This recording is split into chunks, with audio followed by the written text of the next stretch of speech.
Assalamualaikum warahmatullahi wabarakatuh.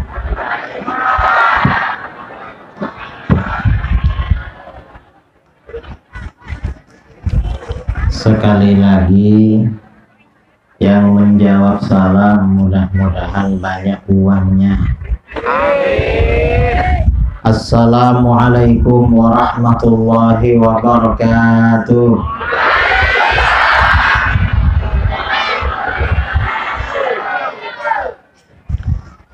Sekali lagi ya, biar ganjil, dapat kesunahan ganjil. Assalamualaikum warahmatullahi wabarakatuh.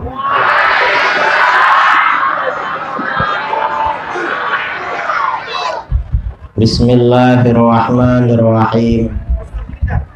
Alhamdulillahi rabbil alamin. Lahul hamdu wa lahul fadlu wa lahul thana'ul hasan. Ashhadu an la ilaha illallah wahdahu la syarika lah. Wa ashhadu anna sayyidana Muhammadan abduhu wa rasuluh. Arsalahu Allahu rahmatan lil alamin. Basyiran wa nadhira. Wada'iyan ilallahi bi'idhnihi wa sirajan munira. Allahumma salli ala sayyidina Muhammadin tibbil qulubi wa dawaiha wa afiyatil abadani wa shifaiha wa nuril abasari wa diyaiha wa qutil arwahi wa ghidaiha wa ala alihi wa sahbihi wa barik wa sallim. Amma ba'du. Para alim ulama, para habaib, para asatidz yang saya muliakan dan saya hormati, rekan saya Al-Fadil Al-Ustadz Sumitra Nurjaya hafizahullah, juga ustadz-ustadz yang lain, Al-Ustadz Syekhul Hadi, juga ustadz yang lain juga ya, yang tidak bisa saya sebutkan namanya satu persatu. Para habaib, ada Habib Jamaluddin Al-Aidrus, Habib Awaluddin Al-Aidrus, Habib Safaruddin Al-Aidrus, dan lain-lain. Bapak Kepala Desa yang juga saya hormati, juga beserta jajarannya dari Polsek, dari petugas dari Polsek yang lagi hadir di sini, para jamaah kaum muslimin dan muslimat yang berbahagia, yang saya banggakan dan saya cintai. Alhamdulillah, untuk pertama kali saya bisa hadir di Kabupaten Batubara. Tepatnya ini di desa Pematang Cengkring, di daerah Pematang Cengkring ya, desanya Pematang Cengkring, Kecamatan Medang Deras. Deras ya, hujan deras. Nah, Medang Deras ya, karena deras di sini. Kabupaten Batubara. Mudah-mudahan perjumpaan kita ini menjadi pertanda besok di akhirat kita berkumpul di surga bersama baginda Rasulullah SAW. Amin Allahumma amin. Saya ini kalau undangan ke daerah Medan selalu hadir. Dan Medan ini untuk daerah Sumatera beda dengan daerah-daerah yang lain. Mengapa? Karena di Sumatera Utara saya itu punya nostalgia, kisah yang tak terlupakan. Tahun 2014, tanggal 12 Januari, tanggal 9 saya ke Medan. Lalu tanggal 12 ke Danau Toba ke Samosir. Pulang dari Danau Toba dari Samosir, mobil Avanza hitam yang kami naiki itu rolling 4 kali, gulung-gulung 4 kali, berguling-guling 4 kali. Tapi alhamdulillah nggak apa-apa, semuanya selamat. Karenanya setelah itu kalau diajak ke Danau Toba saya nggak mau, minta ke daerah lain saja. Ke Batubara nggak apa-apa. Beberapa waktu yang lalu ke Tanjung Balai dan kemana-mana. Nah, itu nostalgia Sumatera Utara. Saya waktu itu kepala sempat dijahit dan badan luka-luka, lumayan, kenang-kenangan. Saudara-saudara yang dimuliakan oleh Allah, sekarang ini kita memasuki tanggal 23 Desember. Kemarin tanggal berapa? Tanggal 22 Desember. Tanggal 22 Desember ini kalau di dunia barat dirayakan yang namanya Hari Ibu. Sering ada pertanyaan pada saya, Pak Kiai, gimana hukumnya merayakan Hari Ibu? Ya gak apa-apa. Apa gak bid'ah? Bukan bid'ah, tapi kurang. Mengapa kurang? Orang barat itu, orang Eropa, orang Amerika, hari ibunya tanggal 22 Desember. Kalau orang Islam, hari ibunya itu tiap hari, mulai tanggal 22 Desember sampai tanggal 21. Jadi setahun penuh. Di barat itu mengapa ada hari ibu? Karena orang barat, kalau ibunya sudah tua, ibunya sudah nggak bisa kerja, nggak bisa cari uang, biasanya dikirimkan ke panti jompo, mondok ke panti jompo. Anaknya entah kemana nggak tahu. Itu di barat ada panti jompo. Nah, untuk mengenang jasa-jasa ibu mereka, biasanya orang barat setiap tanggal 22 merayakan Hari Ibu. Macam-macam. Ada yang cukup nelpon mamanya, selamat Hari Ibu Ma, mudah-mudahan panjang umur, mudah-mudahan sehat. Mamanya gak dikunjungi, cukup telepon. Ada yang lebih baik dari dia, pada Hari Ibu mamanya dikirimi karangan bunga, selamat Hari Ibu, tertanda disebutkan nama anaknya. Ada yang lebih baik lagi, pada Hari Ibu mamanya dikunjungi ke panti jompo, dihibur. Dan ada yang lebih baik lagi, pada Hari Ibu mamanya diajak rekreasi. Itu Hari Ibu. Kalau di dalam Islam nggak perlu Hari Ibu.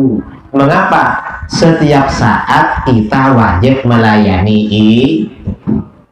Makanya Rasulullah SAW pernah ditanya, ya Rasulullah, man ahaqqun nasi bi husni sahabati. Hai Rasulullah, siapa orang yang paling berhak ditemani dengan baik? Siapa orang yang paling berhak ditemani dengan baik, dilayani dengan baik? Siapa? Rasulullah menjawab, ummuka, ibumu. Sahabat ini penasaran, kok cuma satu orang? Ini orang pertama, thumma, lalu orang yang kedua siapa? Rasulullah menjawab lagi, ummuka, yang kedua ibumu lagi. Loh, kok satu? Thumma, yang ketiga siapa? Rasulullah menjawab, ummuka, ibumu. Thumma, lalu yang keempat siapa?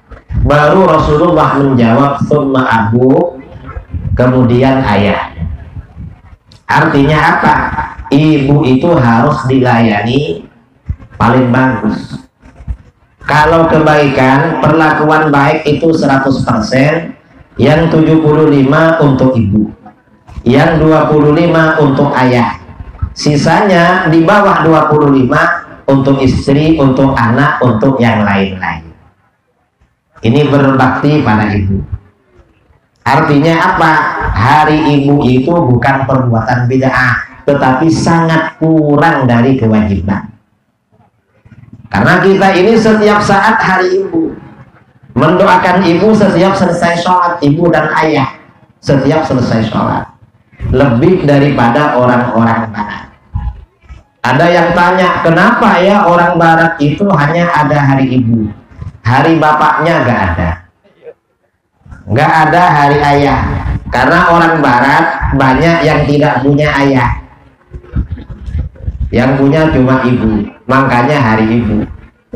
Kalau kita ini hari ayah, hari ibu ya sejak dulu lah. Ada lagu itu satu-satu kan gitu. Jadi katanya bukan tanggal 22 tapi tanggal 1. Karena satu-satu sayang ibu, 22 tanggal 22 itu sayang bapak, 33 sayang adik kakak. Itu lagu ya, lagunya anak-anak. Nah ini hari ibu.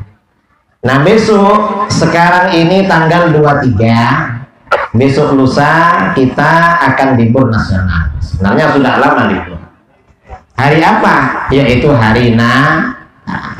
Tapi hari Natal ini bukan untuk umat Islam, bukan. Kalau umat Islam ini hari rayanya Idul Fitri dan Idul Adha. Nah, bagaimana umat Islam menyikapi hari Natal? Ya biasa-biasalah. Karena itu hari raya orang Kristen.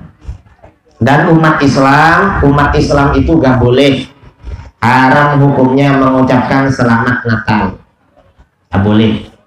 Karena itu urusan agama. Urusan agama itu urusan penganut agama masing-masing. Umat Islam nggak perlu ikut nggak boleh membantu urusan agama lain, hukumnya nggak boleh. Apalagi menjaga kegiatan ibadah orang di luar Islam, nggak boleh juga. Kadang-kadang nggak menjaga tapi masuk ke dalam. Ada yang bilang, enggak kiai, kita masuk ke dalam bawa rombongan jamaah hadroh, lalu baca sholawat. Itu nggak betul itu. Baca sholawat jangan bareng mereka ya di masjid. Karena kalau mereka nanti balas kita payah. Misalnya kita bikin acara maulid kayak gini, lalu mereka mau menyumbang jamaah bawa salib ke tempat ini, sama tim paduan suara mereka, kira-kira jadi apa acara kita? Ya rusak acara kita. Tapi nanti ini bahaya karena mereka yang datang didatangi juga dan nggak bisa menolak. Itu bahaya. Karena ini urusan agama. Jadi nggak boleh dicampur aduk. Nggak boleh campur aduk. Urusan agama, urusan masing-masing. Nah, saudara-saudara, saya dalam pertemuan ini oleh para asatidz, Ustadz Sumitra tadi diminta menjelaskan sifat wajib 20. Karena katanya di sini pengajiannya kitab apa? Miftahus Sibyan yang membicarakan sifat wajib 20. Masih hafal wujud kidam baqarah? Nah, mari baca bareng-bareng. Karena wujud kidam baqarah ini memang makna kalimat la ilaha illallah. Baca bersama-sama. Bismillahirrahmanirrahim.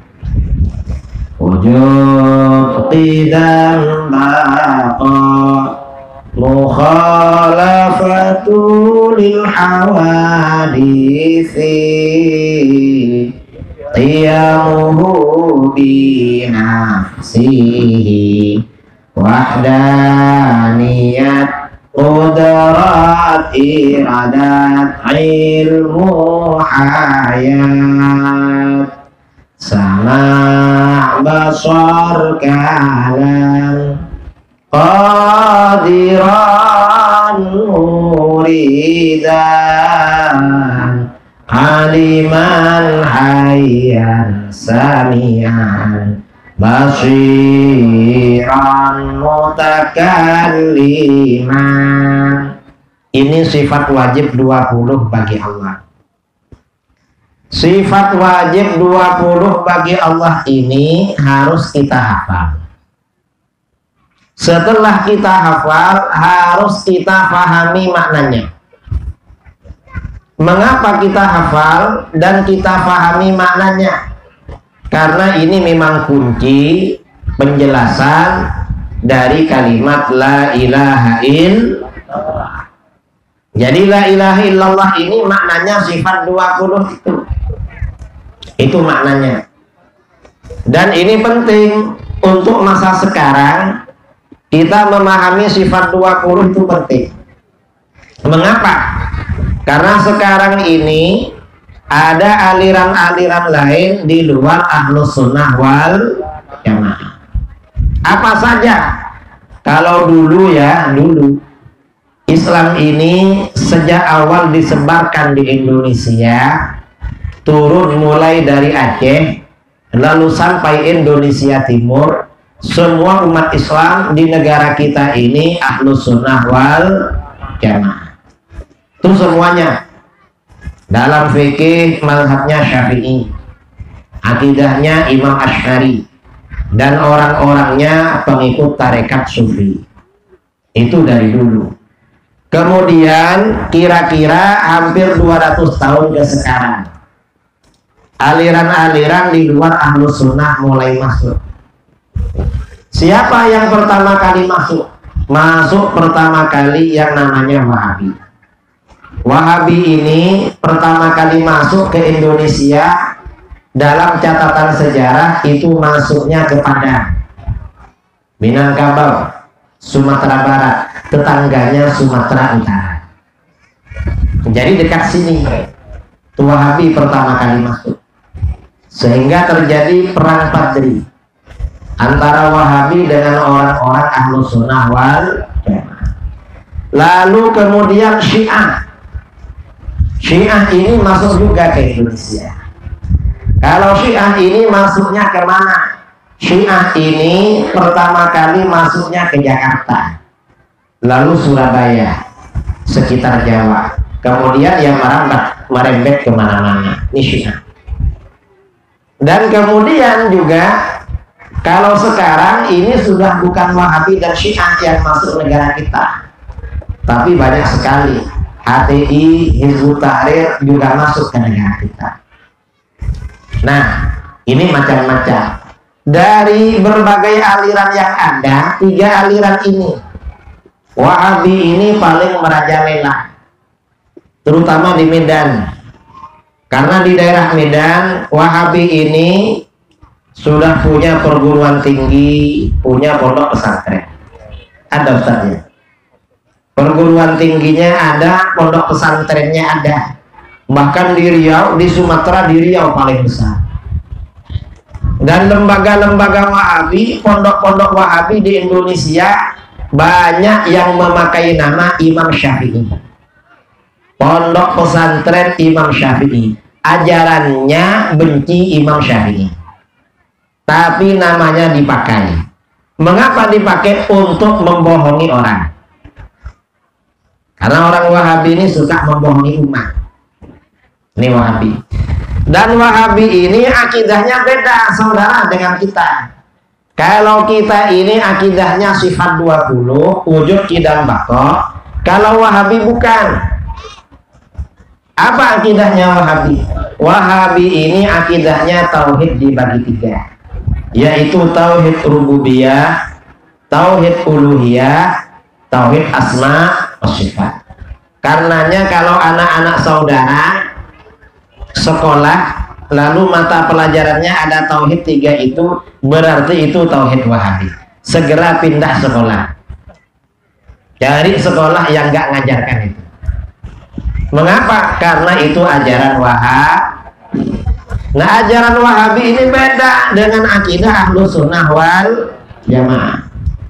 Apa bedanya ajaran Wahabi? Kalau Ahlus Sunnah wal Jamaah ini secara sederhana, ciri-cirinya orang-orang Ahlus Sunnah wal Jamaah, ciri-cirinya ya, di Indonesia kalau sholat subuh baca qunut, berarti Ahlus Sunnah wal Jamaah. Kalau nggak baca kunut berarti Wahabi.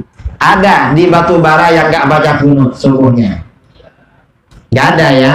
Ya di sini yang nggak ada. Tak di daerah lain ada Ustaz? Ada katanya di daerah lain. Wahabi namanya. Ini sholat subuhnya. Kalau habis sholat, ciri-ciri ahlus sunnah wal jamaah ini baca zikir nyaring-nyaring bareng-bareng. Kalau Wahabi biasanya nggak baca zikir bareng-bareng. Habis sholat, imamnya menghadap ke jamaah, lalu bibirnya gerak-gerak, qomat kamit, entah apa yang dibaca kita gak dengar. Jamaahnya bingung, mau baca apa ini? Karena bingung, jamaahnya tolah-toleh. Karena gak tahu baca apa, akhirnya jamaahnya turun. Setelah jamaahnya turun, imamnya ikut turun juga. Itu namanya turun berjamaah. Karena gak mau zikir jamaah. Wahabi. Kalau ahlus sunnah ya, orang-orang kita habis sholat, imamnya baca zikir nyanyi, jamaahnya ikut lalu doa bersama. Jadi habis sholat, jadi beda memang. Mulai dari cara sholatnya beda. Ini kadang-kadang lagi orang Wahabi itu kalau sholat berjamaah, makmumnya sesama makmum, kakinya menginjak kaki jamaah sebelah. Ada sholat berjamaah di satu masjid, kaki kita karena gak nginjak diinjak oleh jamaah sebelah. Ada di Batubara? Ada. Nah, kalau ada itu berarti Wahabi. Kalau kita diinjak bagaimana? Jangan takbir dulu, kita injak dia duluan, baru kita takbir. Mengapa? Karena kalau kita takbir dulu lalu menginjak dia, niatnya gak baik, bisa batal sholatnya. Kalau nginjak dulu baru takbir gak apa-apa. Dan injaknya yang keras, biar dia bergeser sedikit.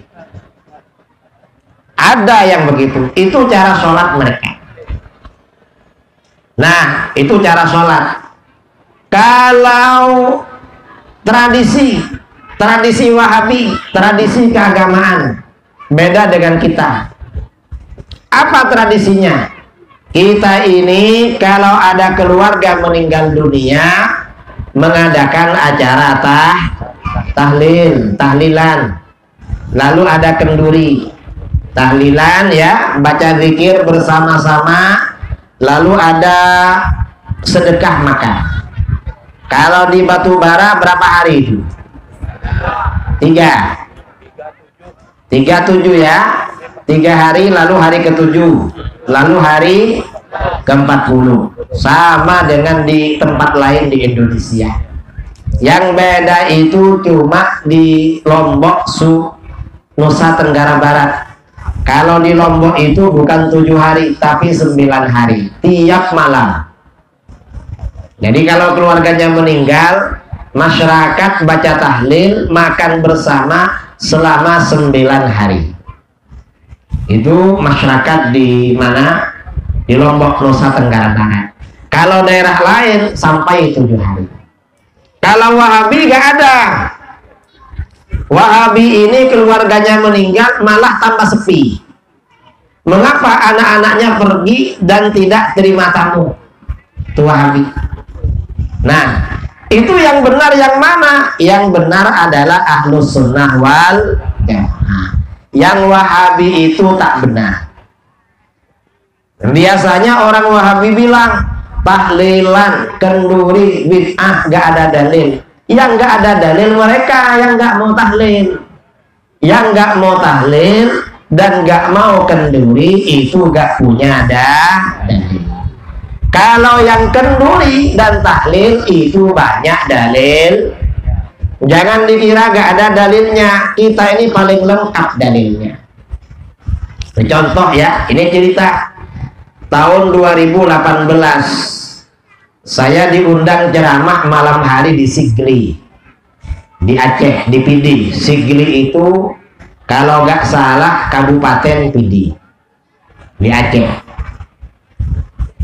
Saya diminta ceramah mulai jam 9 sampai jam 12. Jadi ceramahnya 3 jam. Lalu tanya jawab katanya. Karena ceramahnya 3 jam, di depan saya minumannya banyak macam. Ada air, ada susu, ada bandrek, ada kopi, ada larutan, pokoknya macam-macam. Karena ceramahnya lama. Kalau di sini kan cuma 2 ini. Ini air sama susu. Karena acaranya agak lama. Gak apa-apa lah, kalau 2 berarti sebentar. Nah, waktu itu sound sistemnya besar sekali dan menghadap kampung sebelah. Saya tanya, ini kok menghadap kampung sana? Kenapa gak menghadap ke sini? Kata panitia, Pak Kiai, itu kampungnya Wahabi. Kita ini mengundang Pak Kiai untuk mereka. Apa mereka mendengar? Mereka pasti sudah ada di rumah, sudah pulang kerja. Karena ini jam 9 malam. Dan mereka dijamin gak bisa tidur. Karena sound sistemnya besar sekali. Isinya tanya jawab. Kamu tanya apa? Pak Kiai, kata Wahabi, tahlilan dan kenduri gak ada dalilnya. Loh, kok bisa gak ada dalilnya? Tahlilan dan kenduri ini bukan yang pertama kali tahlil. Kita bicara tahlil. Tahlilan itu kan bacaan zikir. Pahalanya untuk membantu keluarga yang meninggal. Itu tahlil. Siapa yang pertama kali baca zikir untuk orang meninggal? Yang pertama kali baca zikir untuk orang meninggal bukan muallim dari Medan, bukan buya dari Padang, Minang, bukan abu dari Aceh, bukan kiai dari Jawa, bukan ulama Nusantara. Siapa yang pertama kali baca zikir untuk orang mati? Adalah baginda Rasulullah, saudara, yang pertama kali baca zikir untuk orang mati. Karenanya kita kalau ada orang meninggal baca tahlil. Dalam hadis riwayat Imam Ahmad, riwayat Imam Al-Hakim At-Tirmidzi, riwayat Al-Baihaqi dari sahabat Jabir bin Abdullah Al-Ansari radhiyallahu anhu. Jabir berkata, kharajana ma'a Rasulillah sallallahu alaihi wasallam ila Sa'd bin Mu'adz yaumatul wufi. Kami pergi menemani Rasulullah sallallahu alaihi wasallam menuju kediaman sahabat Sa'ad bin Mu'adz pada hari ia meninggal dunia. Ada sahabat meninggal dunia, lalu Rasulullah bersama para sahabat ramai-ramai pergi takziah. Falamma shalla alaihi Rasulullah sallallahu alaihi wasallam thumma dufina wa suwiya alaihi turab. Setelah Rasulullah mensolatkan jenazahnya, lalu jenazah itu dikubur, lalu kuburannya ditutup rata dengan tanah, jalasa Rasulullah sallallahu alaihi wasallam fawqa qabri. Rasulullah masih duduk-duduk di atas kuburan itu, gak langsung pergi. Apa yang beliau lakukan? Duduk-duduk. Faqal subhanallahi tawilan. Lalu Rasulullah membaca subhanallah dalam waktu yang lama. Subhanallah, subhanallah, subhanallah, subhanallah. Lama bacanya. Fasabbahna ma'ahu. Para sahabat juga baca subhanallah. Thumma qala Allahu Akbar. Lalu Rasulullah baca Allahu Akbar lama. Fakabbarna ma'ahu. Para sahabat juga baca Allahu Akbar. Dalam satu riwayat Rasulullah baca la ilaha illallah. Para sahabat baca. Setelah lama falamman sharafa, ketika Rasulullah berhenti selesai membaca, qila, sebagian sahabat ada yang bertanya, ya Rasulullah, ma laka tusabbihu fatukabbir. Hai Rasulullah, mengapa engkau tadi baca subhanallah lalu baca Allah? Lama bacanya. Mengapa baca itu? Apa jawaban Rasulullah? Rasulullah menjawab, laqad tadayaqa ala hadzal 'abdis salihi qabruhu. Hamba Allah yang saleh ini tadi benar-benar dijepit oleh kuburannya. Ada orang saleh dijepit kuburan. Kira-kira yang enggak saleh bagaimana? Kira-kira lah. Ini orang saleh dijepit kuburan. Hatta khasyitu alla yufarraja. Kata Rasulullah, aku khawatir orang ini enggak dilepas dari jepitan kubur itu. Karenanya aku baca zikir lama-lama. Hatta farrajallahu an, hingga Allah melepasnya dari jepitan kubur. Nah, artinya apa? Berdasarkan hadis ini, zikir yang kita baca untuk orang mati itu bermanfaat. Artinya apa? Seandainya dia dijepit oleh alam kubur, biar gak lama-lama ingin dijepit alam kubur, ingin gak ya suruh bacakan tahlil sama anaknya. Makanya tahlil yang bagus itu dibaca di kuburan. Bacanya di kuburan. Setelah baca talqin, baca tahlil bareng-bareng. Demo kepada malaikat mungkar nakir. Mengapa? Agar kalau dijepit gak lama-lama. Cuma kita ini kan beda tradisi.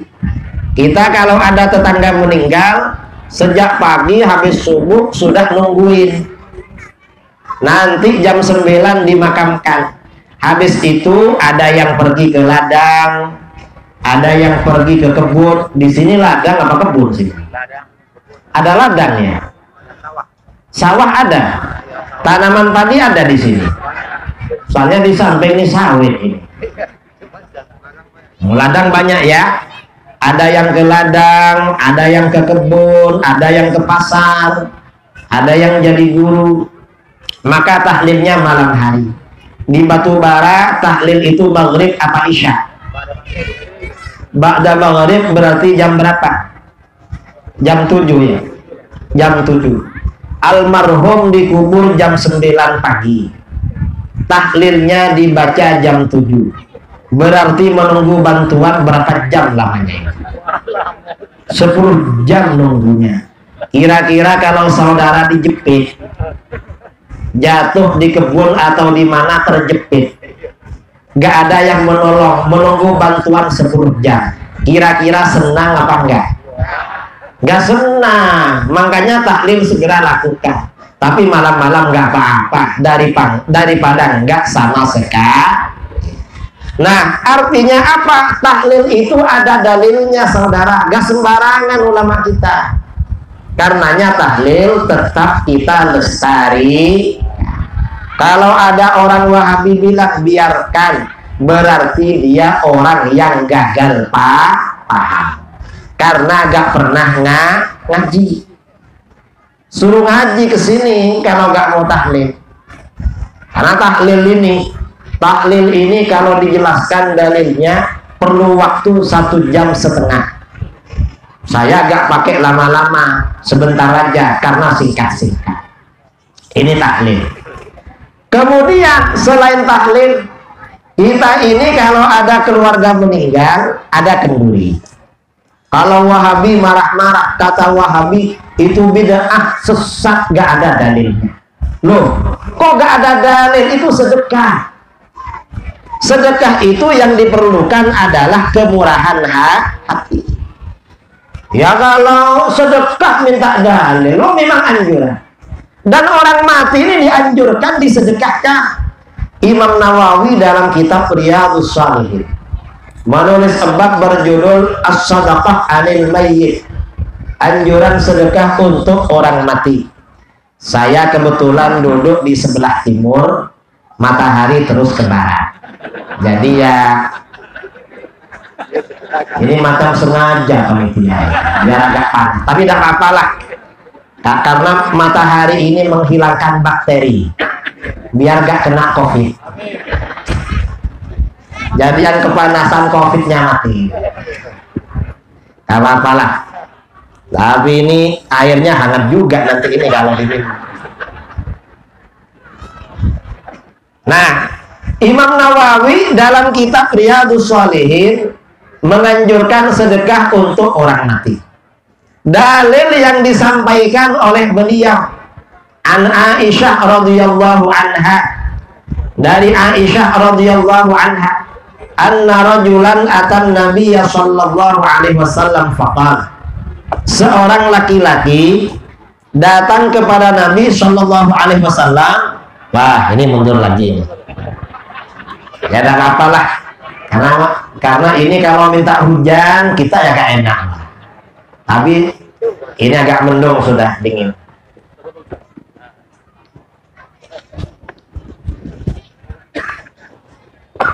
Saya ini bawa tongkat karena dikasih orang lubuk pakam tadi, kemarin malam. Karena saya pakai tongkat, saya posting di WhatsApp, akhirnya orang kiai-kiai dijawab banyak, kiai minta tongkatnya. Dikiranya saya ini jualan tongkat, padahal ini tongkatnya baru 2 hari pakai. Nah, dari Aisyah radhiyallahu anha, anna rajulan atan nabiyya sallallahu alaihi wasallam faqala, seorang laki-laki datang kepada Nabi sallallahu alaihi wasallam. Lalu laki-laki itu bertanya, ya Rasulullah, inna ummi uftulitat nafsaha wa lam tusi. Hai Rasulullah, sesungguhnya ibuku tiba-tiba meninggal dunia dan tidak sempat berwasiat. Karena meninggalnya mendadak, mungkin kena COVID. Tapi dulu belum ada COVID. COVID itu baru 2 tahun. Dulu gak ada. Ya meninggalnya mendadak lah, mungkin karena sudah tua. Wa uraha law takallamat tasaddaqat. Saya kira kalau ibuku ini sempat berbicara, pasti berwasiat untuk bersedekah. Afalaha ajrun in tasaddaqtu anha. Apakah ibuku dapat pahala kalau aku bersedekah untuk beliau? Apa jawaban Rasulullah? Rasulullah SAW menjawab, jawabannya singkat tapi padat. Apa kata beliau? Naam, iya. Artinya apa? Ibumu dapat pahala kalau kamu bersedekah untuk ibumu. Nah, artinya apa? Sedekah untuk orang mati itu jangan dikira gak sampai. Dan orang itu kalau bersedekah dianjurkan niatnya untuk orang tuanya yang meninggal. Karena dalam hadis lain riwayat Imam Ad-Dailami, idza tasaddaqa ahadukum bi shadaqatin tatawwu'an falyaj'alha an abawayhi. Apabila salah seorang kamu mengeluarkan sedekah sunnah, bukan sedekah wajib, sedekah sunnah, maka niatkan pahala sedekahnya itu untuk kedua orang tua kamu. Ada fakir miskin, kasih sedekah. Dalam hati pahalanya untuk almarhum, almarhumah orang tua. Ada yatim piatu, sedekah lagi. Dalam hati pahalanya untuk almarhum, almarhumah orang tua. Ada bangunan masjid, sedekah lagi. Terus begitu. Mengapa niatnya untuk kedua orang tua? Fayakunu lahuma ajruha. Pahala sedekah itu langsung mengalir pada kedua orang tua. Kalau pahala itu mengalir pada kedua orang tua, kita yang bersedekah dapat apa? Jangan khawatir. Wala yanqusuhu min ajriha syai'. Kamu yang bersedekah tidak akan kekurangan sedikit pun dari pahala sedekah kamu. Orang tua dapat pahala secara penuh, pahala kamu juga penuh. Kalau diniatkan untuk orang tua. Kalau gak diniatkan untuk orang tua kamu gak dapat, dan pahala kamu tidak tambah. Karenanya orang bersedekah itu dianjurkan pahalanya diniatkan untuk orang tua. Artinya apa? Sedekah untuk orang tua itu jangan bilang gak sampai. Begitu dalil-dalil seperti ini bahwa pahala untuk orang tua sampai, untuk orang mati sampai. Orang-orang Wahabi, ada orang Wahabi dari Pinang, Malaysia, kirim video melalui YouTube.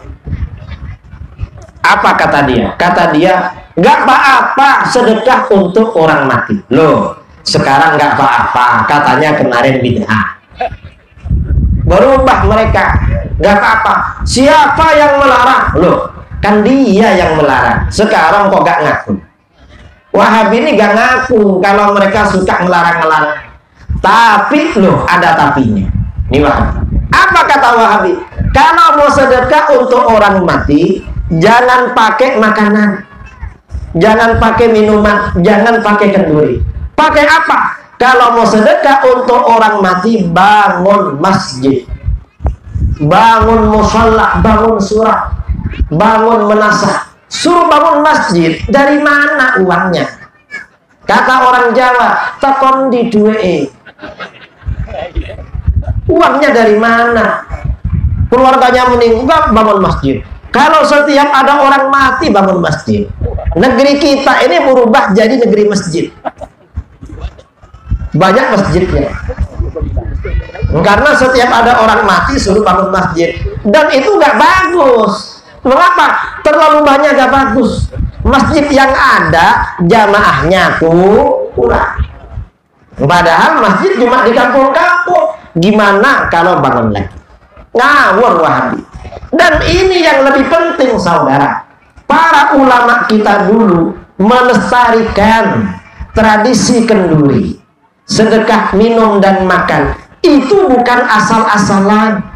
Itu bukan tanpa dasar. Justru para ulama kita dulu menganjurkan kenduri, sedekah minum dan makan karena dalam kitab-kitab fikih, misalnya dalam kitab Asral Matalib, Syarah Raudhut Talib, karangan Imam Syekhul Islam Zakaria Al-Ansari, beliau mengatakan afdalus sadaqah al-ma, sedekah yang paling utama, paling besar pahalanya, nomor satu adalah air, thumma ta'am, kemudian makanan.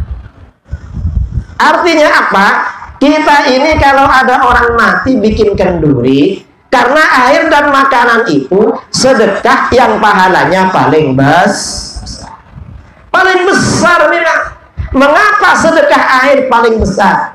Karena ketika seorang sahabat, ada sahabat bernama Sa'ad bin Ubadah, ibunya meninggal dunia.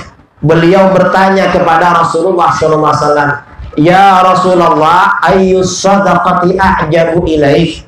Hai Rasulullah, sedekah apa yang paling engkau senangi? Artinya paling besar pahalanya untuk ibu saya.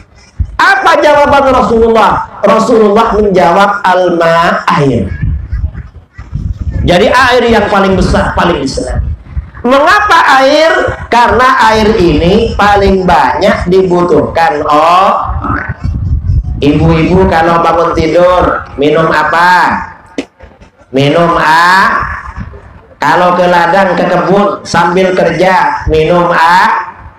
Naik mobil minum A. Habis makan minum A. Makan obat minum. Sambil ceramah minum. Mendengarkan ceramah juga minum. Ada airnya. Sudah diminum? Sudah. Saya mau minum dulu.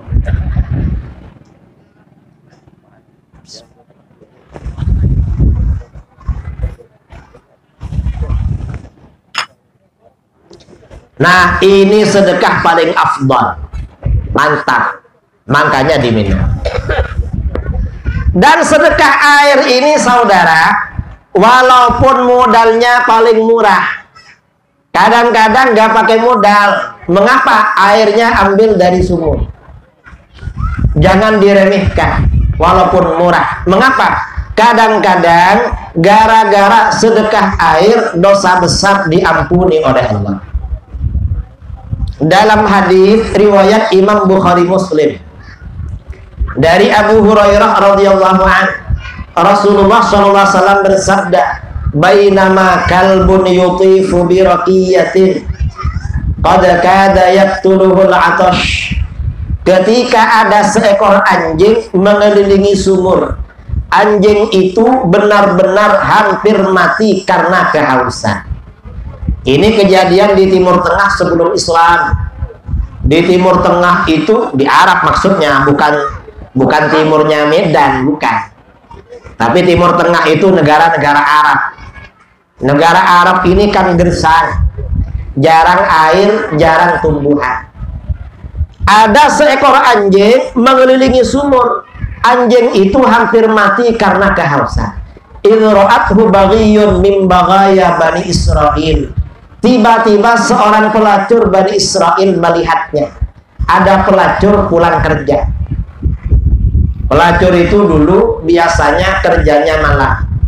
Kalau siang pulang. Itu pelacur dulu. Kalau sekarang ini kadang lebih parah. Mengapa? Kerjanya siang malam. Tergantung order. Siapa yang pesan. Dulu itu kerjanya malam, siang pulang. Di perjalanan pulang, begitu sampai dekat sumur, pelacur ini melihat seekor anjing mengelilingi sumur hampir mati karena kehausan. Akhirnya apa? Hatinya merasa iba, merasa kasihan. Karena kasihan, fanaza'at muqaha. Pelacur ini melepas sepatunya. Dulu pelacur kerja pakai sepatu. Kalau sekarang pakai apa? Gak tahu. Apa pakai sandal, pakai sepatu? Gak tahu. Setelah lepas sepatunya, fastaqat lahu bihi. Dia turun ke bawah ambil air.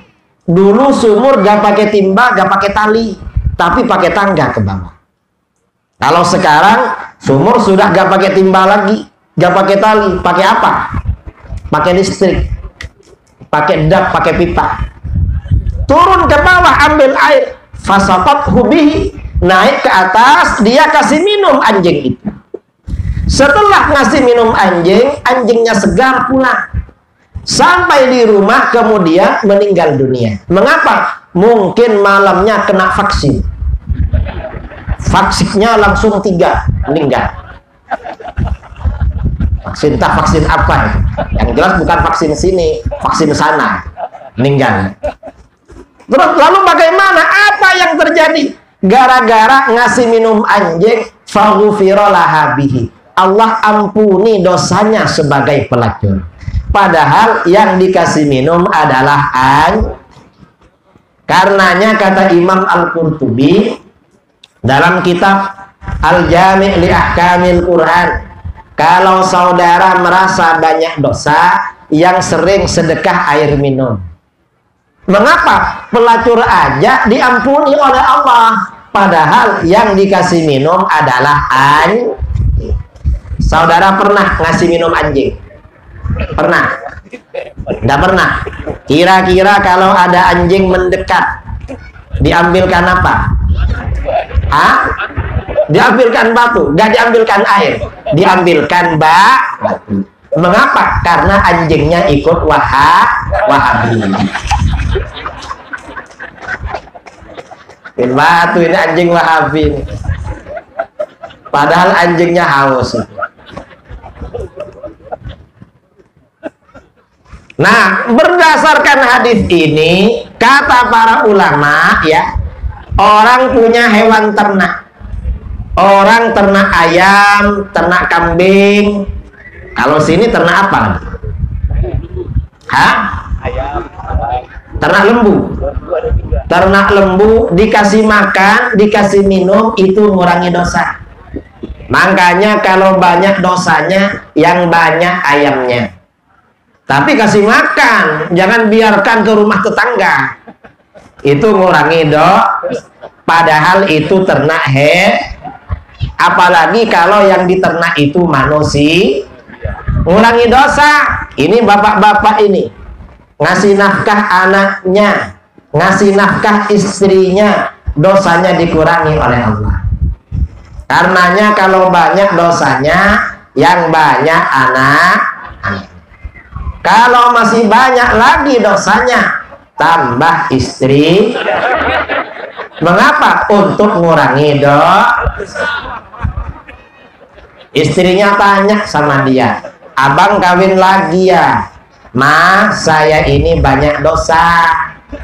Katanya kalau ngasih belanja istri, dosa abang dikurangi. Kalau cuma mama yang dikasih belanja, dosa abang banyak loh, kapan habisnya? Makanya nambah lagi biar cepat habis. Karena ini ya, ini COVID Omicron sudah masuk Indonesia, cuma belum ke Batubara, takut ke sini.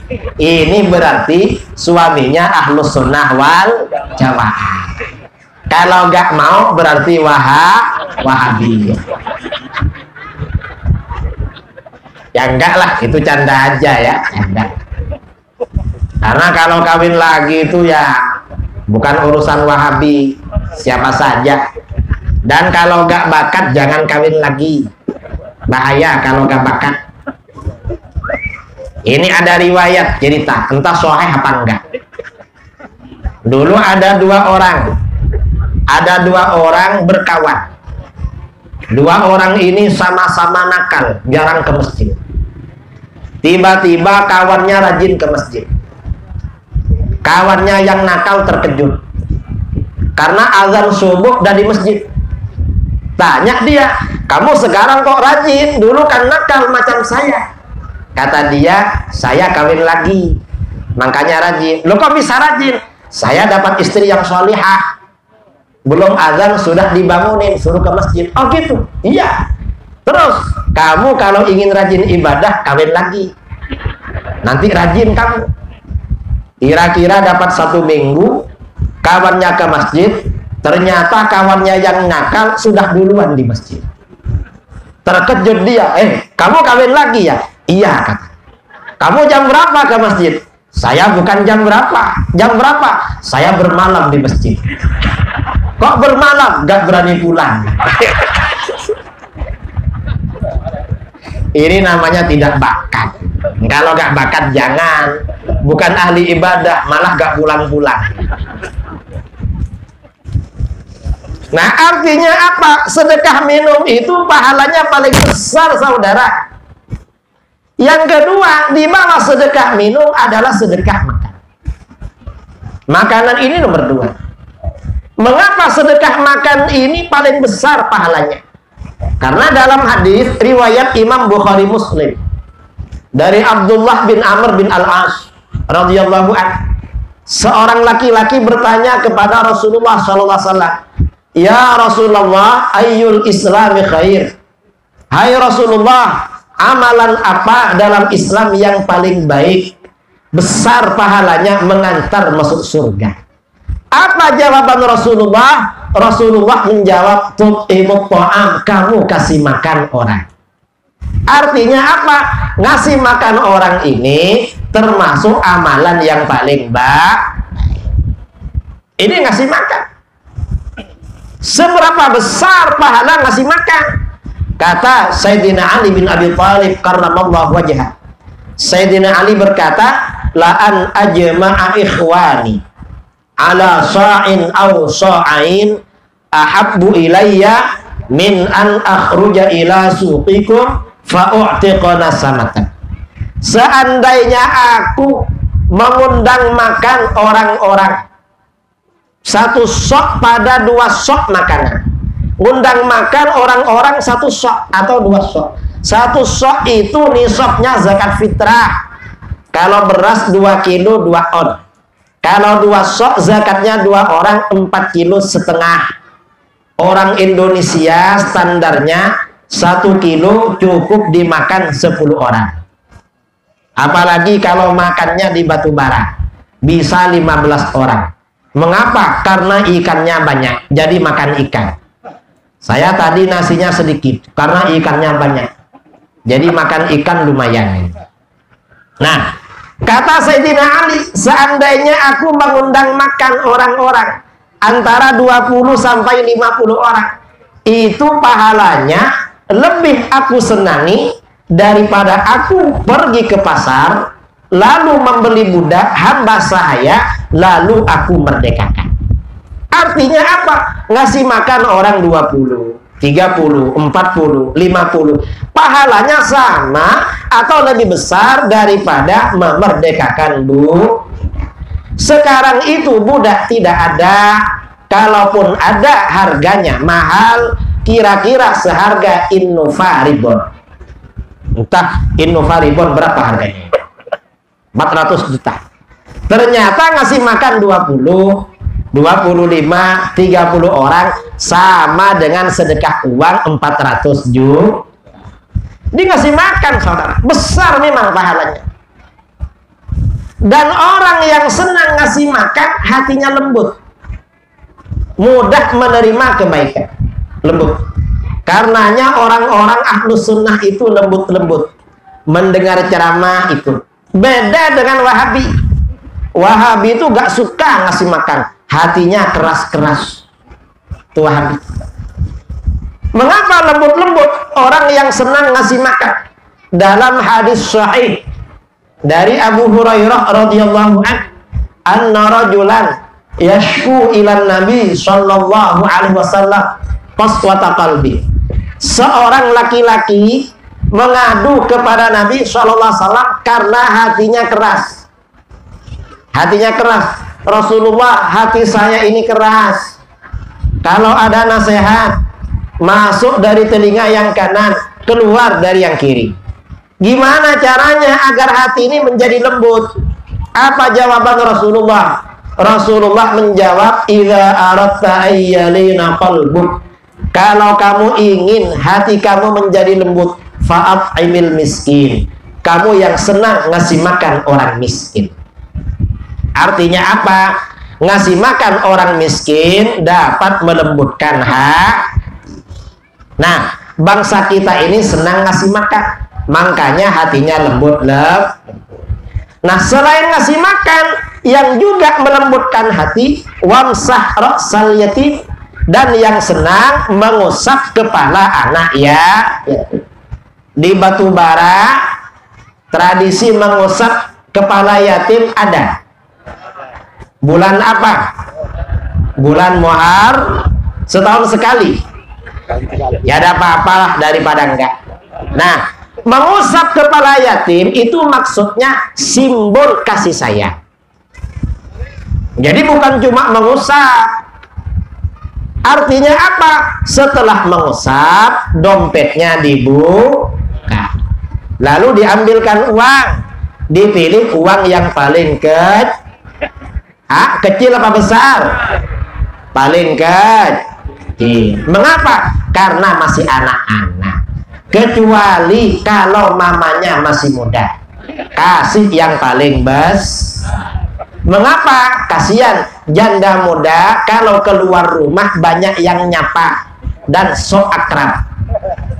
Karena masih muda. Coba dah tua gak dipedulikan sama orang. Nah, dan mengusap kepala anak yatim jangan setahun sekali. Mengapa? Sekarang ini banyak maksiat. Kita kalau ke jalan raya lihat maksiat ramai. Karena kalau maksiat banyak lagi, keras lagi hatinya yang sering. Wah, kalau sering-sering Ustadz, repot, sulit. Mengapa? Anak yatimnya jauh. Ya kalau jauh diadopsi, minta sama mamanya adopsi sebagai anak. Lo gak boleh sama mamanya. Mamanya katanya gak ada temannya. Kalau gak boleh, mamanya diminta duluan. Nanti dapat anak. Ini namanya, saudara kalau pergi ke Medan, lewat di depan mall, langsung dapat SMS. Beli satu, gratis satu. Nah artinya apa? Itu strategi marketing. Kalau minta mamanya, nanti gratis dapat anak. Istrinya tanya, kamu kawin lagi? Hati saya ini keras, itu punya yatim, saya ingin usap kepala anaknya, makanya kawin lagi. Loh kok kawin lagi? Ya karena boleh ngusap anaknya kalau ngusap mamanya. Ini berarti ahlus sunnah wal jamaah. Ini kalau ustadz tuh tanya, Kiai, itu hadisnya pasti sahih, pasti bukan hadis dhaif.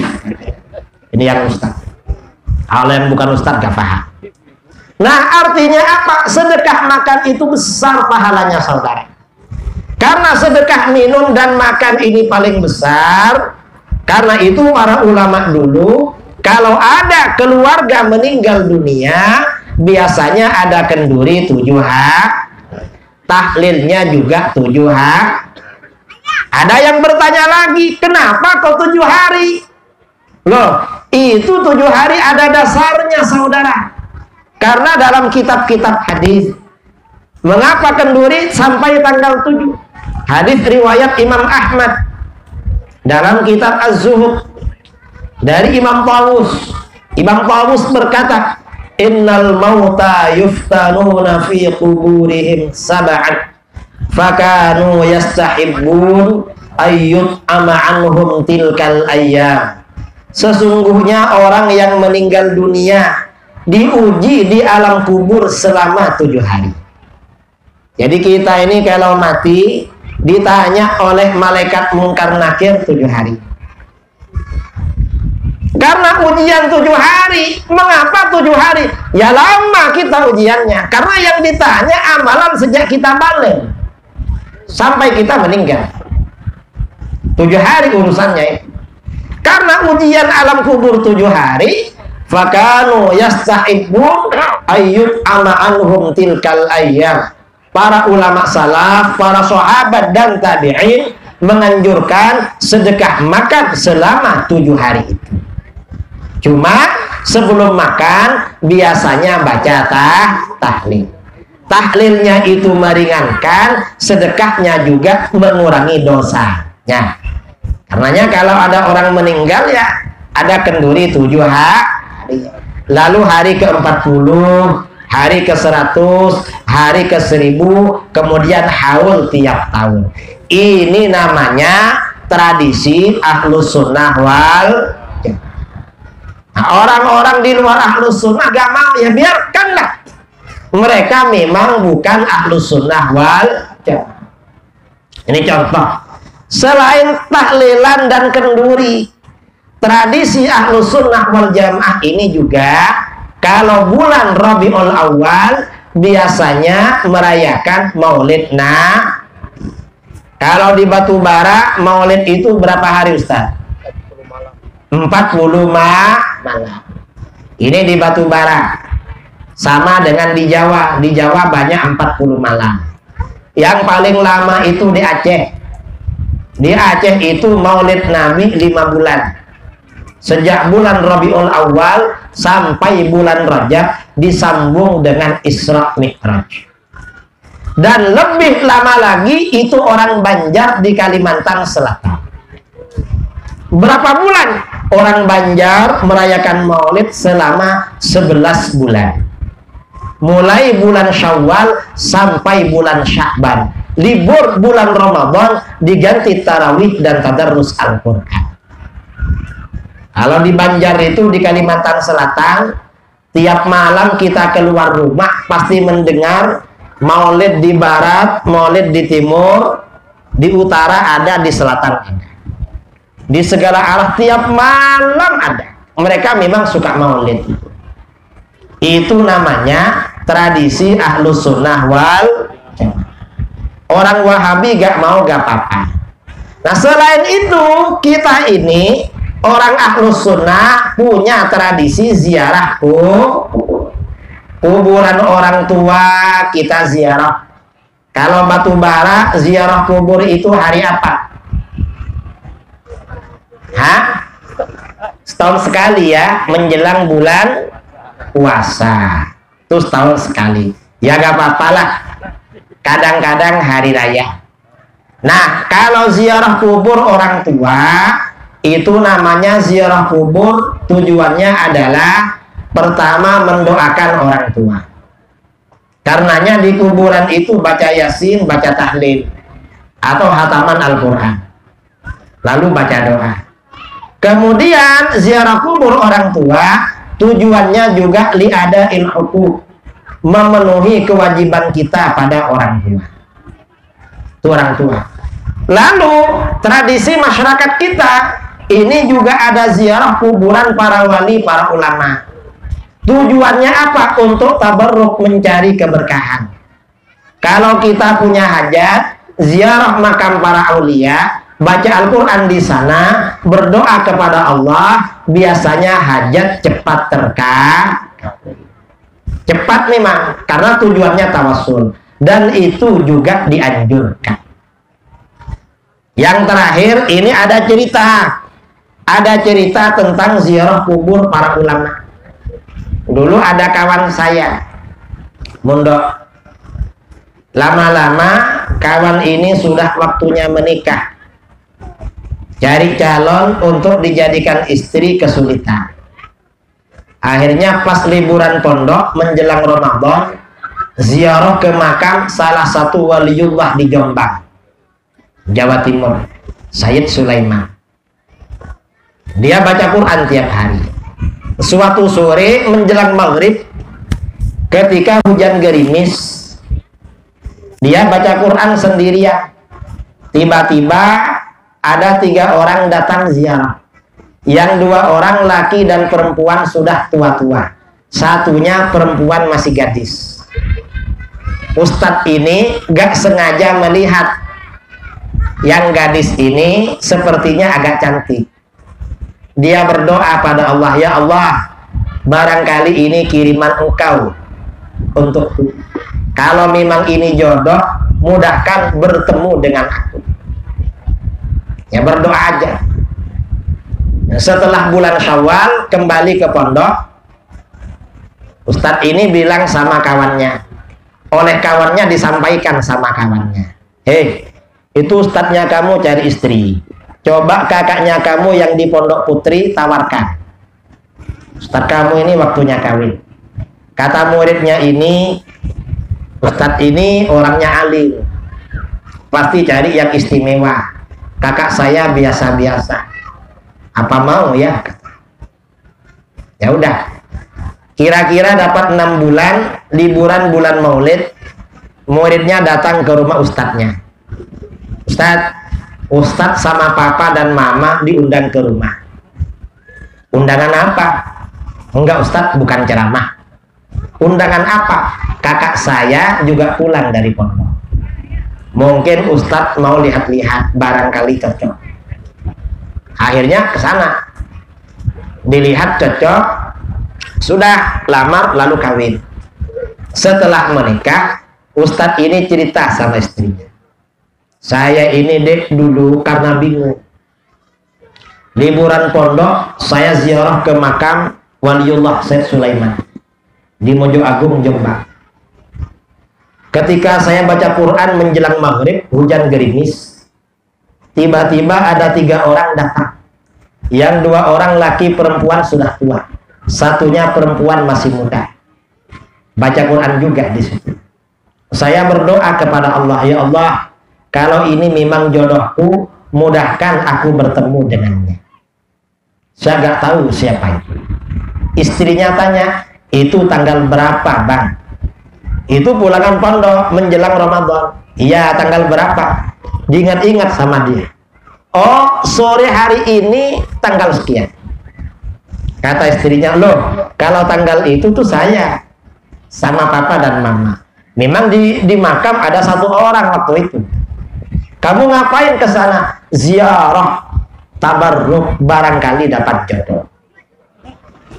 Ini namanya Saya ngajar di IAIN Jember. Saya ini kan juga dosen dulu. Saya dulu dosen.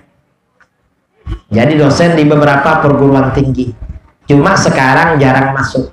Mengapa? Karena keliling-keliling kemana-mana. Ada 2 kelas saya ngasih kuliah, semuanya putri. Mahasiswi semua. Sekitar 150 orang. Saya cerita tentang tabarruk tadi. Ziarah kubur. Biar hajatnya terkabul. Kira-kira dapat beberapa bulan, anak-anak mahasiswi 2 kelas ini sewa bis. 2. Ketua kelasnya datang ke rumah. Pak Ustadz, kita sudah sewa bis. Untuk apa? Mau ziarah wali. Loh, ziarah apa? Katanya tabarruk Ustadz. Jadi Ustadz nanti sama Ustadzah yang ngantar. Ustadz gratis gak usah bayar. Malah kami tanggung keperluannya selama perjalanan. Untuk apa? Tabarruk. Tapi nanti Ustadz kan berangkatnya masih lama. Kalau Ustadz ngasih kuliah, ajarkan bacaan apa untuk tabarruk di kuburan para wali. Karena kita juga ingin punya jodoh yang bagus. Akhirnya saya wabis jalan-jalan dari Jawa Timur sampai Jawa Tengah selama 3 hari. Lumayan bisa jalan-jalan gratis. Nah, artinya apa? Ziarah kubur itu termasuk amalan ahlus sunnah wal. Kalau Wahabi bilang syirik, ya biarkanlah. Wahabi gak ngerti dalil itu, gak apa-apa. Mereka gak ngerti apa-apa. Kita doakan saja semoga yang terpengaruh Wahabi hatinya lembut mendapat hidayah dari Allah. Amin Allahumma. Setelah mendapat hidayah, kembali kepada ajaran ahlus sunnah wal jamaah. Nah, saya kira ini yang perlu saya sampaikan kepada saudara-saudara. Mungkin sebelum kita tutup ada sesi tanya jawab. Barangkali ada yang mau bertanya, saya persilahkan. Yang mau menanyakan apa gitu silahkan. Para asatid atau ustazah atau siapa. Tapi pertanyaannya jangan sulit-sulit ya, biar jawabannya agak menyulitkan.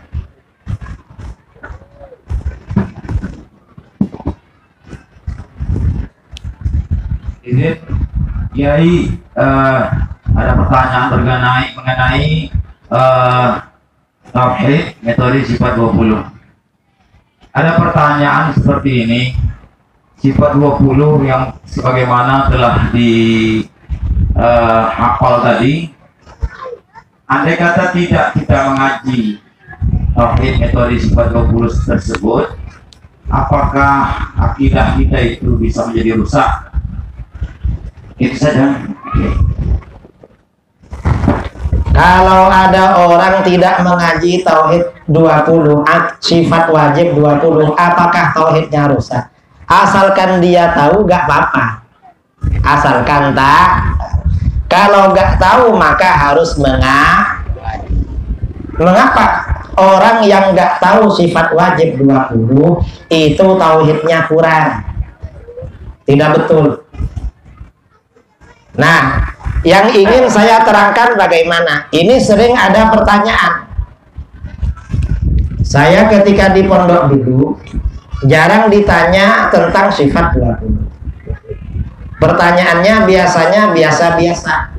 Setelah pulang, ternyata orang-orang pertanyaannya kritis. Pulang dari pondok ada kiai tanya pada saya, Gus, apa kiai? Kenapa sifat wajib bagi Allah itu 20? Ditanya, kenapa kok 20? Saya tanya sama beliau, Kiai, sampean minta berapa? Kok menanyakan 20? Loh, enggak. Saya bukan minta berapa. Mengapa kok 20? Mengapa bukan 19? Bukan 21, bukan 22, bukan 25? Kok pas 20? Apa dibuat 20 agar lagunya enak kalau dijadikan pujian? Dikiranya lebih dulu lagunya daripada isinya. Padahal yang enggak. Saya terangkan mengapa para ulama membuat konsep sifat wajib 20 bagi Allah.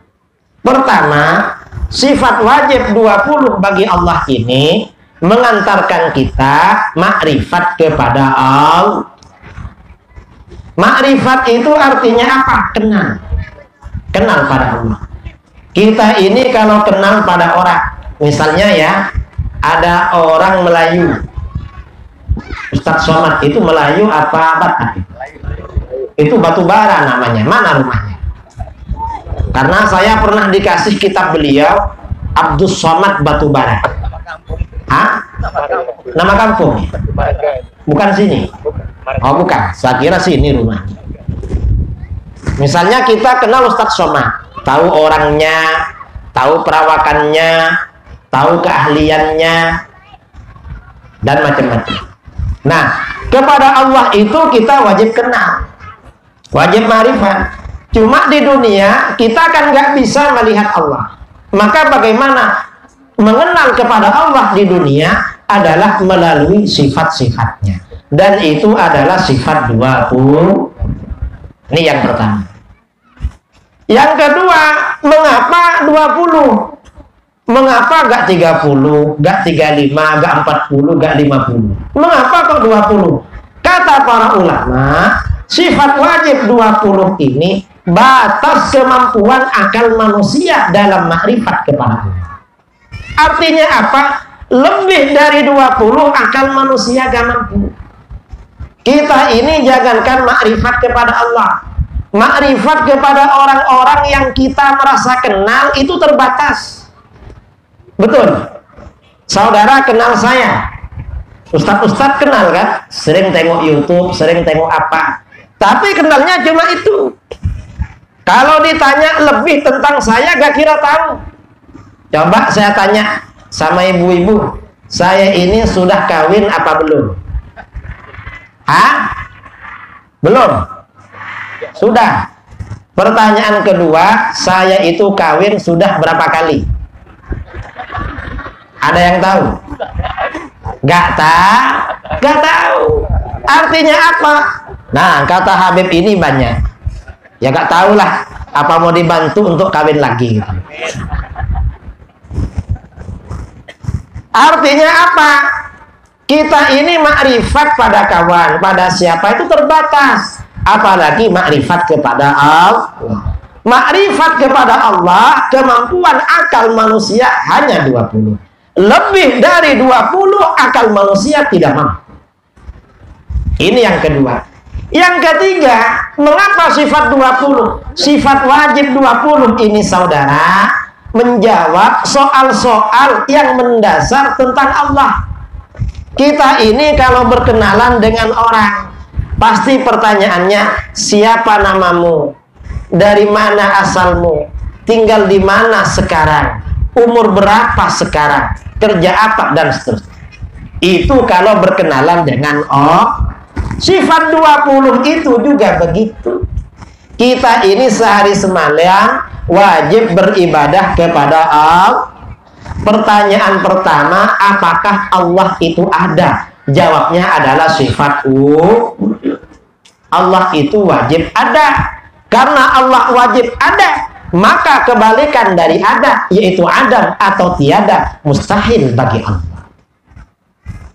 Pertanyaan kedua, kalau Allah itu memang ada, sejak kapan adanya Allah? Jawabannya adalah tidak. Wujudnya Allah, adanya Allah tanpa permulaan. Kita ini kan ada, tapi kalau kita ada permulaan, makanya di KTP ada tanggal lahir. Kalau Allah gak pakai tanggal lahir, mengapa? Pakai sifat kita. Makanya wujud kita. Pertanyaan ketiga, Allah yang wujud dan kidam, wujudnya sampai kapan? Jawabnya adalah Artinya apa? Allah itu maha kekal, maha abadi. Karenanya kebalikan dari baqa, yaitu fana, rusak, mustahil bagi Allah. Kalau kita sebaliknya, kalau Allah itu baqa, kalau kita ini artinya akan mati. Kapan? Gak tahu. Bisa jadi besok, bisa jadi besok lusa, saya dengan saudara. Bisa jadi sampean duluan atau saya belakangan. Bisa aja jadi. Mengapa? Yang penting sama-sama fana. Makanya di kuburan, ya di kuburan, kalau anaknya ini ahlus sunnah wal jamaah, begitu ayahnya dikuburkan, di pusaranya ditulis almarhum namanya ini lahir tanggal sekian, bulan tahun sekian, wafat tanggal bulan tahun sekian. Kalau anaknya ahlus sunnah wal, kalau anaknya wahabi, gak peduli, biarkan dah. Kalau anaknya wahabi. Ini pertanyaan ketiga. Pertanyaan keempat, Allah yang wujud, kidam, baqa seperti apa? Jawabnya adalah mukhalafatu lil hawadith. Allah itu tidak serupa dengan apapun perkara yang baik. Kita ini kalau berbicara sesuatu, kalau belum tahu barangnya, pasti tanya seperti apa barangnya. Ditawarkan beli mobil, ada mobil di sana bagus, berapa harganya? Sekian. Kok harganya cocok? Pasti tanya seperti apa barangnya. Pasti begitu. Kalau Allah ditanya seperti apa, jawabannya adalah mukhalafatu lil hawadits. Allah itu tidak serupa dengan apapun perkara yang baru. Mengapa Allah tidak serupa? Kalau Allah serupa dengan perkara baru, berarti Allah juga baru. Karena setiap sesuatu pasti memiliki hukum yang sama dengan apa yang serupa dengannya. Sedangkan Allah wajib bersifat qidam, wujudnya tanpa permulaan. Berarti Allah tidak serupa dengan perkara yang baru. Ini namanya akidah Ahlus Sunnah wal. Kalau Wahabi beda. Wahabi ditanya, Allah itu seperti apa? Kata Wahabi, Tuhan itu mukhalafatul hawaditsi, tapi tak begitu mukhalafatu. Mengapa? Ada mirip-miripnya. Mirip apa? Kata Wahabi, Tuhan itu mirip seorang laki-laki yang masih muda, belum berjenggot, tingginya kira-kira 30 meter. Besarnya 3,5 meter. Ini kata Wahabi. Ajaran Wahabi mirip akidah Yahudi. Kata Yahudi, Tuhan itu mirip seorang laki-laki yang sudah tua, rambut dan jenggotnya putih semua, tingginya kira-kira 30 meter, besarnya 3,5 meter. Bedanya, Tuhannya Yahudi lebih tua daripada Tuhannya Wahabi. Jadi Yahudi dengan Wahabi itu kakak beradik, disingkat menjadi Wahyudi. Wahabi adiknya Yahudi. Beda saudara. Kalau kita ini mukhalafatu lil hawadits, kalau Wahabi akidahnya wahyu, yang itu adiknya Yahudi. Sungguhan itu di kitab mereka. Ini namanya akidah Ahlus Sunnah wal. Pertanyaan kelima, Allah yang wujud, qidam, baqa, mukhalafatul hawadits, alamatnya di mana? Jawabnya adalah qiyamuhu bi nafsihi. Allah itu berdiri pada zatnya sendiri. Artinya apa? Allah gak butuh pada tempat, dan Allah gak butuh pada yang mengatur atau menciptakan. Mengapa? Yang namanya butuh itu bukan sifatnya Tuhan, tetapi sifatnya Kalau kita butuh pada tempat, tempatnya harus enak, jangan panas. Kalau panas gak tahan, makanya mundur ke belakang. Kita ini makhluk. Ini beda ya, kita dengan Wahabi itu beda. Kalau Wahabi beda, ditanya alamat Tuhan di mana? Loh, belum tahu ya? Memangnya sudah tahu? Ya tahu. Di mana? Kata Wahabi di Arasy. Wah, jauh ya. Kalau jauh, pesawat belum ada yang jurusan Arasy. Gimana kalau kita perlu sama Tuhan? Kata Wahabi, jangan khawatir. Setiap pukul 3 pagi, Tuhan turun ke langit pertama di dunia. Ngapain turun? Kata Wahabi, untuk mendengar doa kamu. Makanya pukul 3 bangun, sholat tahajud. Tuhan lagi turun. Wahabi ditanya, memangnya kalau gak turun, Tuhan gak dengar? Kalau gak turun dari Arasy ke langit, Tuhan gak dengar? Wahabi bingung mau jawab. Nanti jawab gak dengar, kafir dia. Karena menganggap Tuhan itu tuli, gak dengar. Kalau dijawab dengar, takut ditanya lagi. Sebenarnya dengar sih, walaupun gak turun. Ditanya lagi dia, kalau memang dengar, ngapain turun? Gak bisa jawab dia. Nanti ditanya lagi Wahabi, katanya Tuhan turun pukul 3. Itu pukul 3 ikut waktu daerah mana? Karena pukul 3 di Medan dengan di Kuala Lumpur beda. Dengan Indonesia Tengah beda pula. Dengan Indonesia Timur beda lagi. Pukul 3 ikut daerah mana? Kata Wahabi, itu turun pukul 3 sesuai dengan waktu daerah masing-masing. Oh, berarti kalau begitu turun terus. Iya. Kalau turun terus, lalu naiknya kapan? Bingung mereka, gak bisa jawab. Ini namanya ajaran wahyu.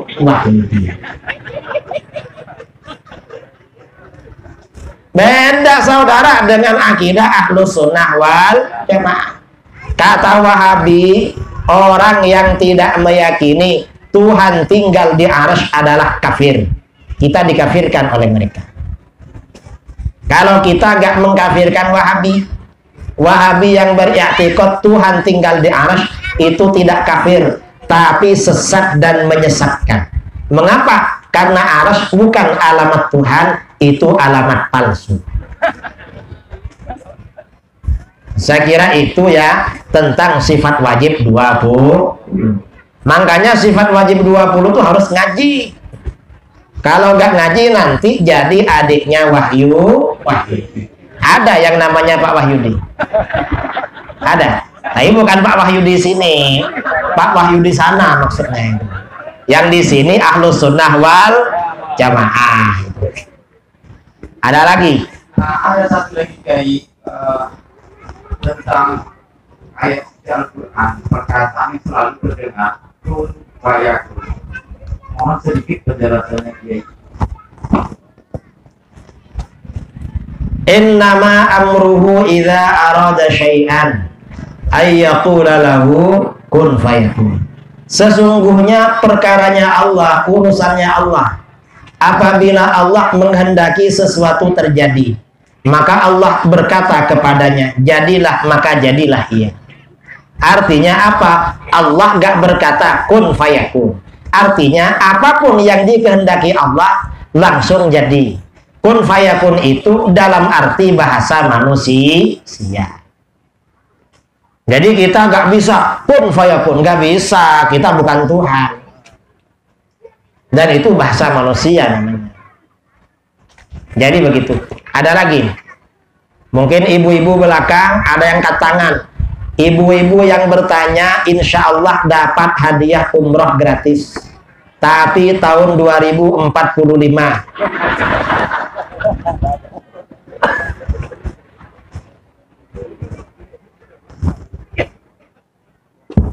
Assalamualaikum warahmatullahi wabarakatuh. Semoga Pak Kiai diberikan kesehatan selalu. Amin. Nah, begini Pak Kiai, di kampung kita banyak kaum Muhammadiyah. Jadi kawan-kawan kita ada yang kaum Muhammadiyah itu, dia kalau sholat subuh tidak baca qunut. Kemudian kalau ada saudaranya yang meninggal, tidak tahlilan. Apakah sama orang kaum Muhammadiyah dengan Wahabi itu? Kalau seandainya berbeda, tolong diberikan penjelasan Pak Kiai. Assalamualaikum warahmatullahi wabarakatuh. Assalamualaikum. Muhammadiyah itu pada awal mulanya itu sama dengan kita. Artinya Ahlus Sunnah wal Jamaah. Karena buku-buku Muhammadiyah yang ditulis pada masa pendirinya, yaitu almarhum Kiai Haji Ahmad Dahlan, itu baca qunut subuhnya. Dan sholawatnya pakai Sayyidina. Sholatnya ada usolli. Dan mereka juga dulu sebelum kemerdekaan, Muhammadiyah itu kan pusatnya di Yogyakarta. Kalau merayakan Maulid Nabi dan Isra Mi'raj itu ramai sekali, meriah sekali. Artinya apa? Pada awal mulanya Muhammadiyah itu Ahlus Sunnah wal Jamaah. Setelah kemerdekaan, pimpinan Muhammadiyah ini banyak dipengaruhi Wahabi. Akhirnya ada upaya di Muhammadiyah menyatukan antara Aswaja dengan Wahabi. Karenanya akidahnya Muhammadiyah di putusan tarjih Muhammadiyah itu gabungan antara sifat 20 dengan tauhid 3 Wahabi. Nah, kalau ada Muhammadiyah yang nggak baca qunut dan nggak mau tahlil, itu berarti ambil Wahabinya. Biasanya begitu. Dan itu sudah berbeda meninggalkan tradisi Muhammadiyah yang awal dulu. Dan ini ada penelitian. Ada kawan saya ambil S2 di Yogyakarta, punya tesis ya berjudul Muhammadiyah itu NU. Karena berdasarkan data-data sejarah, dokumen-dokumen Muhammadiyah yang lama, amalan, ibadahnya, dan tradisinya itu sama dengan umat Islam Indonesia yang lain. Tapi gak semua Muhammadiyah seperti itu. Karena ada sebagian Muhammadiyah yang masih tahlil, masih kunut tuh ada. Malah sebagian daerah di Jawa Tengah yang rajin tahlilan dan yasinan itu orang Muhammadiyah. Yang NU gak rajin. Ada yang begitu. Karena masih kental Muhammadiyah yang lama. Cuma di daerah-daerah banyak yang terkontaminasi dan terpapar ajaran Wahabi. Jadi karena ceramah dan tanya jawab ditutup, waktu sepenuhnya saya serahkan kepada MC. Dari saya undur diri dulu, kurang lebihnya mohon maaf yang sebesar-besarnya. Diakhiri, assalamualaikum warahmatullahi wabarakatuh.